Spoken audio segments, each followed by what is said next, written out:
Book of Luke, chapter 20. Jesus' authority question. Now it happened on one of those days, as he taught the people in the temple and preached the gospel, that the chief priest and the scribe together with the elder confront him, and spoke to him, saying, Tell us, by what authority are you doing these things, or who is he who gave you this authority? But he answered and said to them, I will also ask you one thing, and answer me. The baptism of John, was it from heaven or from men?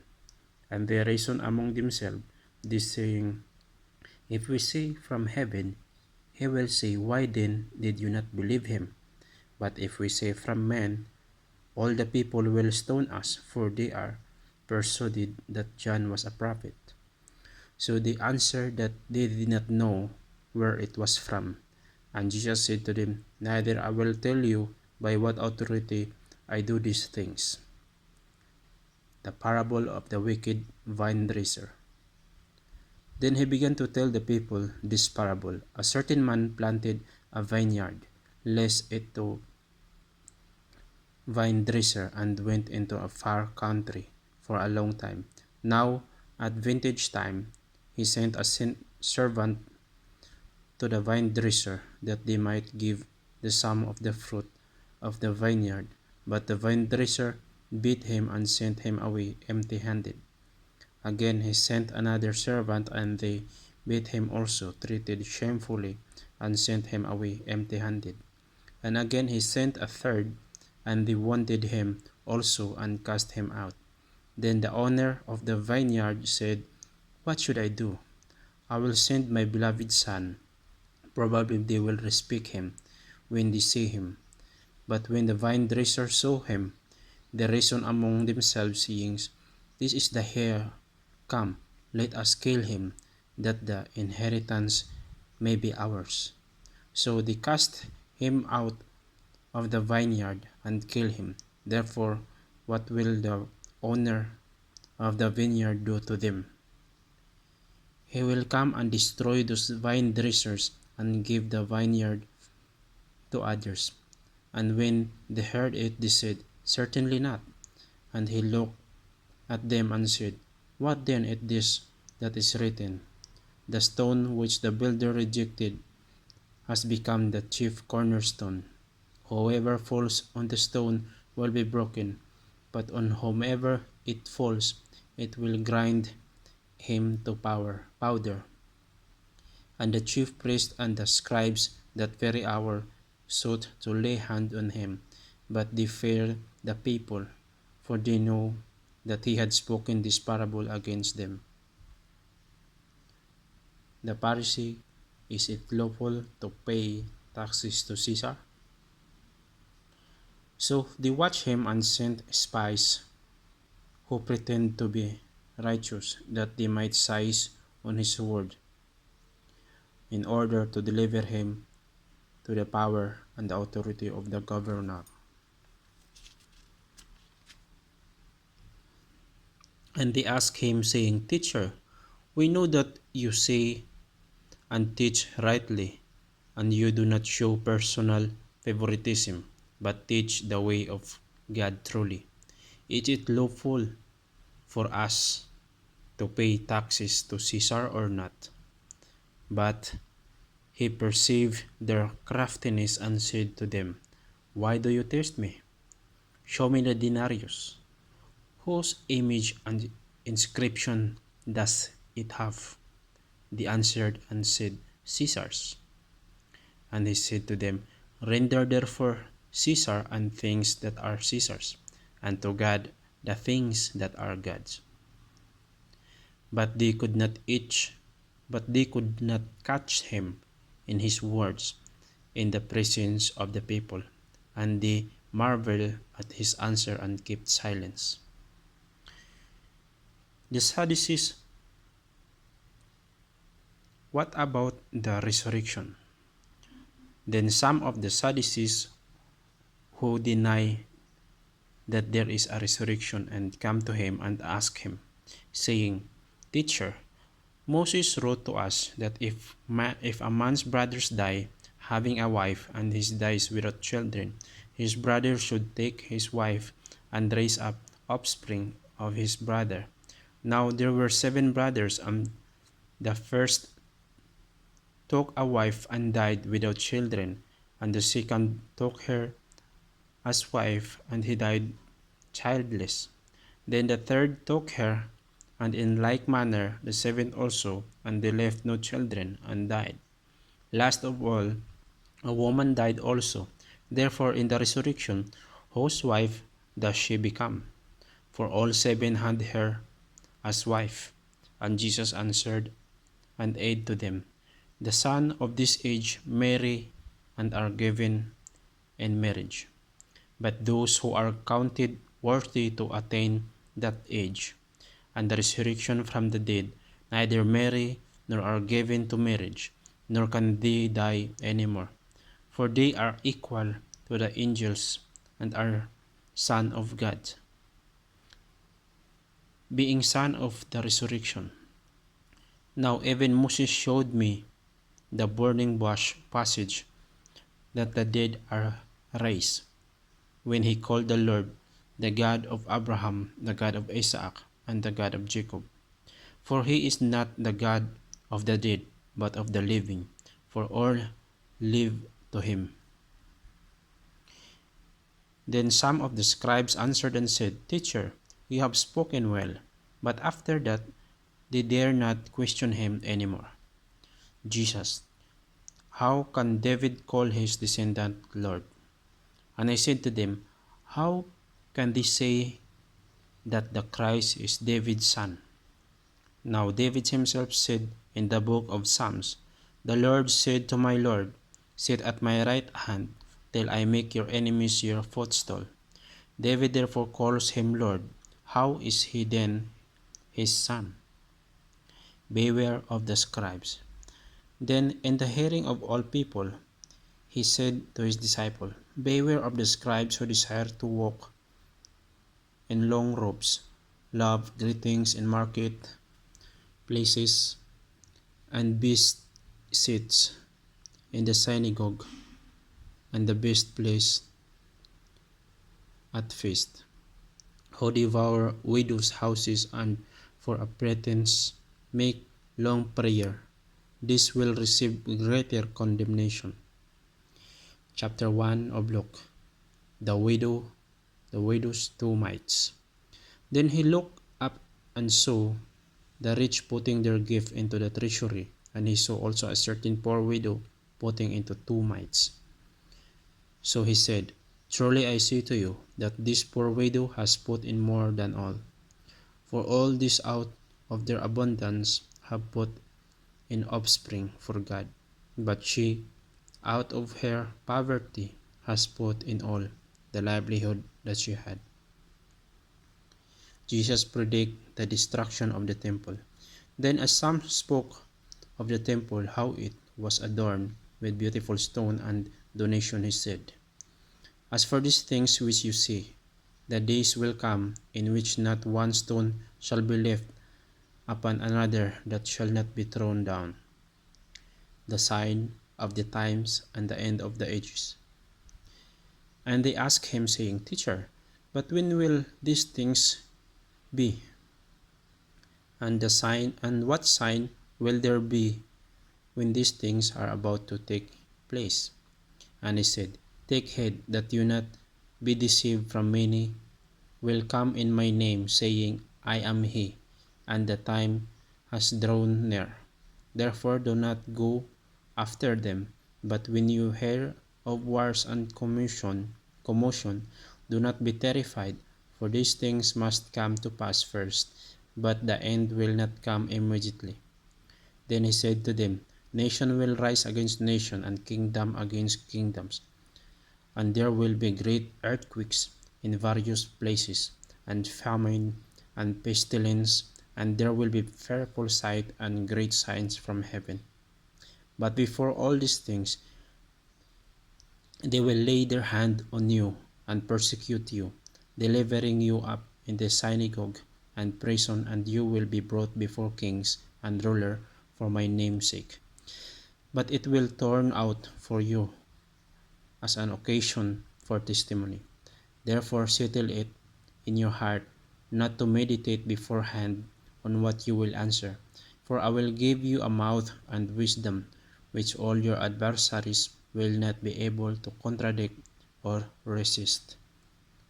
You will be betrayed even by parents and brothers, relatives and friends, and they will send some of you to your death, and you will be hated by all for my name's sake. But not a hair of your head shall be lost. In your patience possess your soul.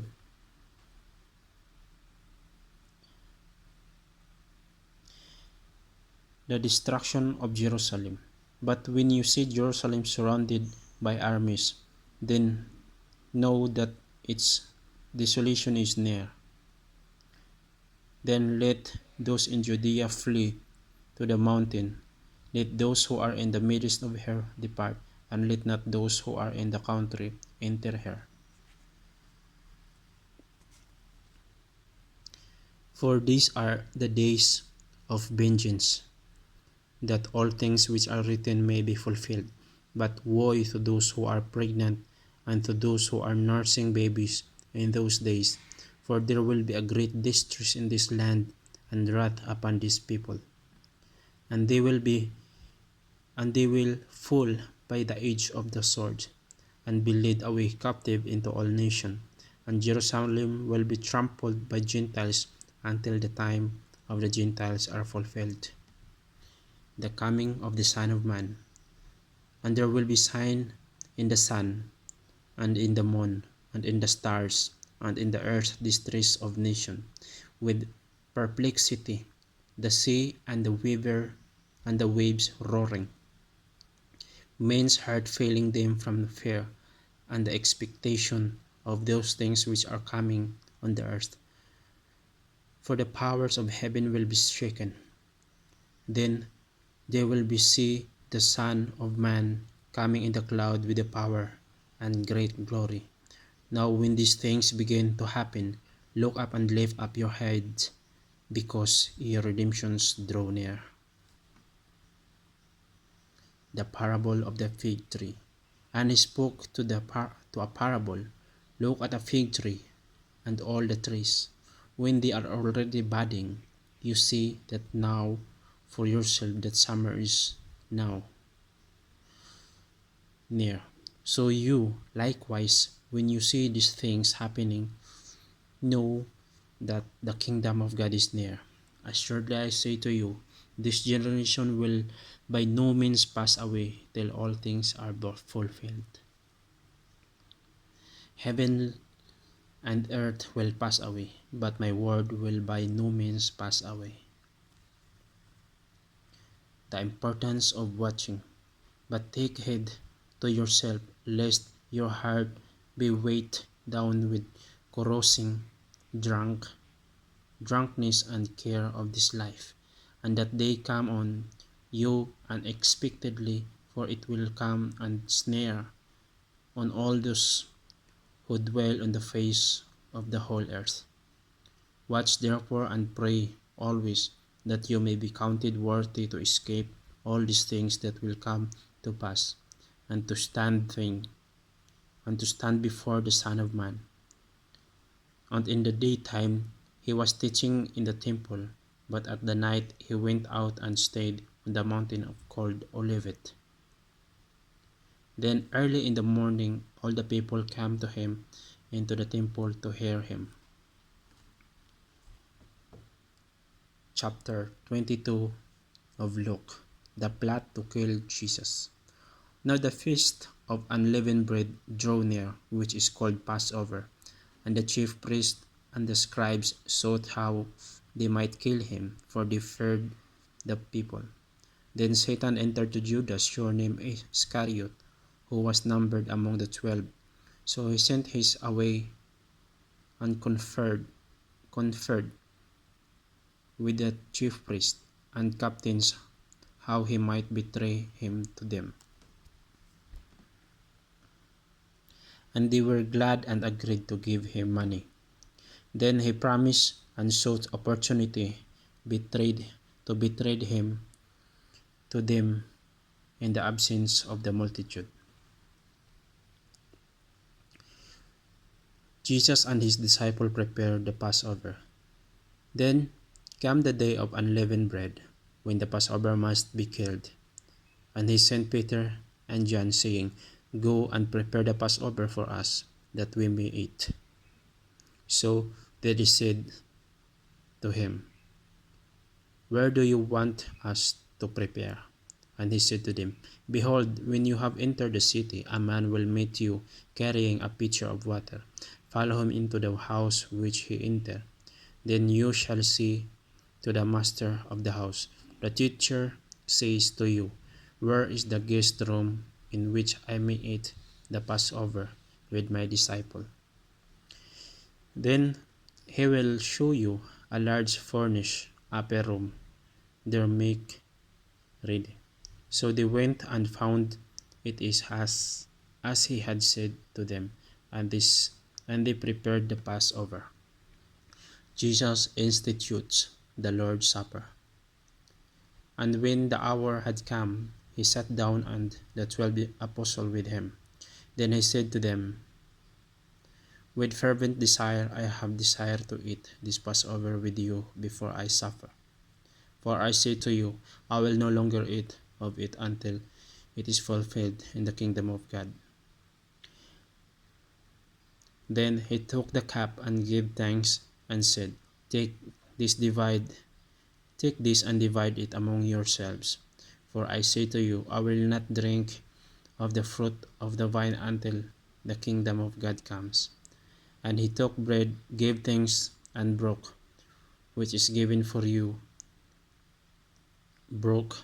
it, and gave it to them, saying, This is my body, which is given for you. Do this in remembrance of me. Likewise, he also took the cup after supper, saying, This cup is the new covenant in my blood, which is shed for you. But behold, the hand of my betrayer is with me on the table. And truly the Son of Man goes as it has been determined. But woe to the man whom he is betrayed. Then they began to question among themselves which of them was who would do these things. The disciples argue about greatness, but there was also rivalry among them as to which of them should be considered the greatest. And he said to them, The king of the Gentiles exercise lordship over them, and those who exercise authority over them are called benefactor.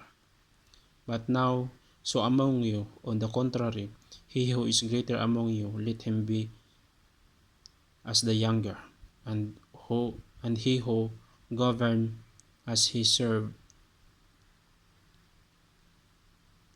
For who is greater, he who sit in the table, or he who serve? Is it not he who sit on the table? Yet I am among you as the one who serve. But you are those who have continued with me in trials. And I bestow upon you a kingdom, just as my Father bestowed one upon me, that you may eat and drink at my table in my kingdom, and sit on thrones, judging the 12 tribes of Israel.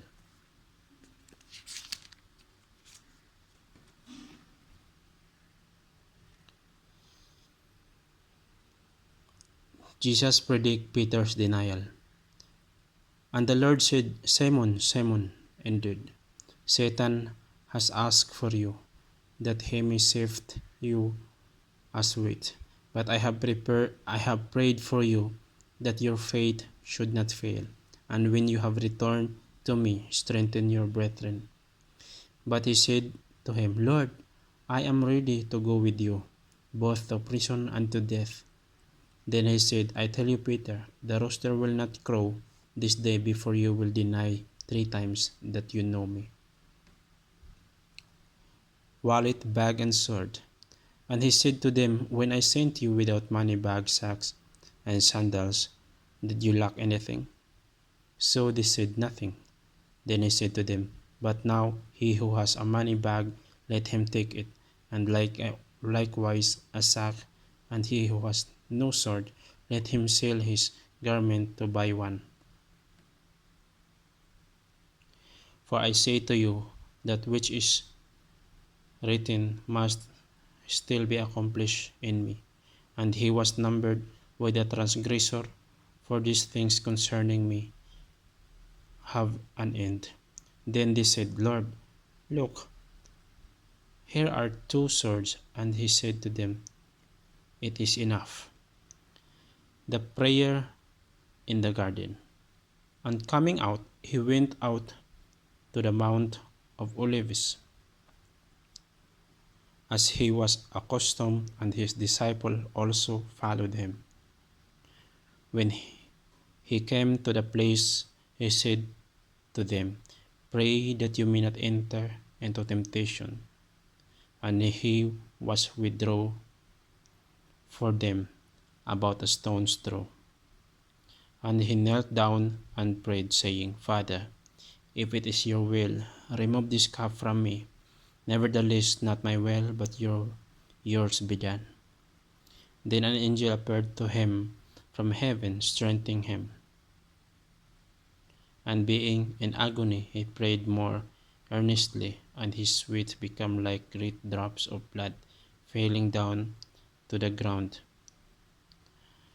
When he rose up from prayer and had come to his disciple, he found them sleeping from sorrow. Then I said to them, Why do you sleep? Rise and pray, lest you enter into temptation. Betrayal and arrest in Gethsemane. And while he was still speaking, behold, a multitude, and he who was called Judas, one of the 12, went before them and drew near to Jesus to kiss him. But Jesus said to him, Judas, are you betraying the Son of Man with a kiss? When those around him saw that what was going to happen, they said to him, Lord, shall we strike with the sword? And one of them struck the servant of the high priest and cut off his right ear. But Jesus answered and said, Permit even this. And he touched his ears and healed him. Then Jesus said to the chief priest, captain of the temple, and the elders who had come to him, Have you come out against a robber with swords and clubs? When I was with you daily in the temple, you did not try to seize me. But this is your hour and the power of darkness. Peter denies Jesus and wept bitterly. Then having arrested him, they led him and brought him into the high priest's house, and Peter followed at a distance. Now, when they had kindled a fire in the midst of the courtyard and sat down together, Peter sat among them. And a certain servant girl, seeing him as he sat by the fire, looked intently at him and said, This man was also with him. But he denied him, saying, Woman, I do not know him. And after a little while another saw him and said, You also are of them. But Peter said, Man, I am not. Then after about an hour had passed, another confidently affirmed, saying, Surely this fellow also was with him, for he is a Galilean. But Peter said, Man, I do not know what you are saying. And immediately while he was still speaking, the rooster crowed, and the Lord turned and looked at Peter. And Peter remembered the word of the Lord, how he had said to him, Before the rooster crows, you will deny me 3 times. Then Peter went out and wept bitterly.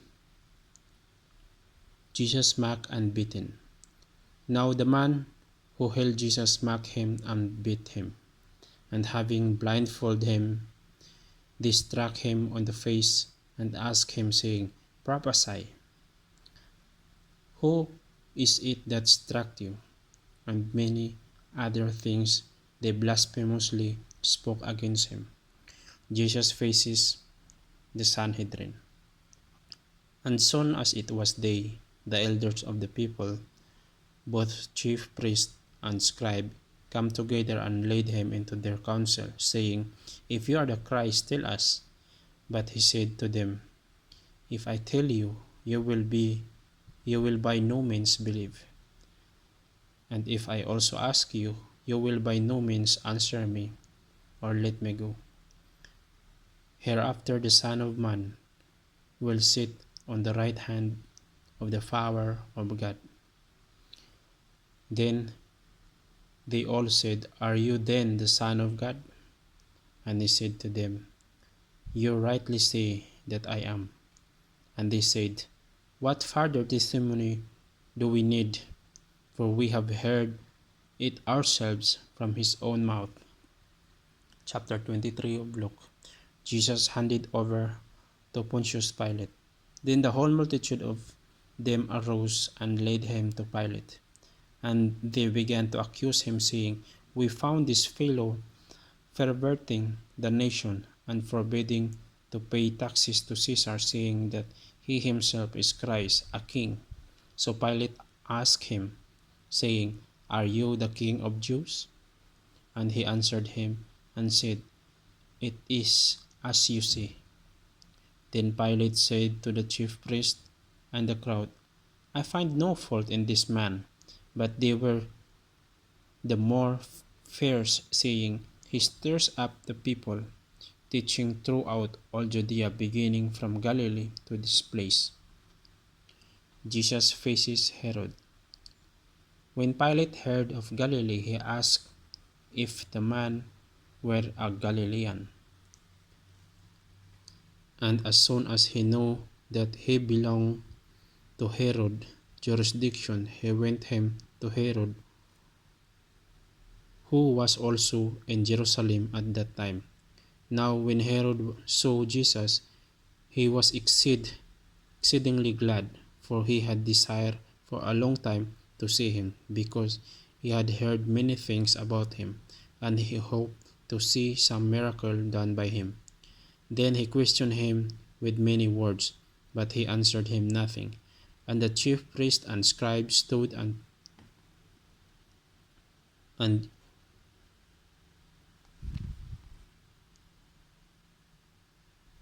vehemently accused him. Then Herod with his men of war treated him with contempt and mocked him, arrayed him in a gorgeous robe, and sent him back to Pilate. That very day Pilate and Herod became friends with each other, for before that they had been an enmity with each other. Taking the place of Barabbas. Then Pilate, when he had called together the chief priests, the ruler of the people, said to them, You have brought this man to me, as one who misled the people, and indeed, having examined him in your presence, I have found no fault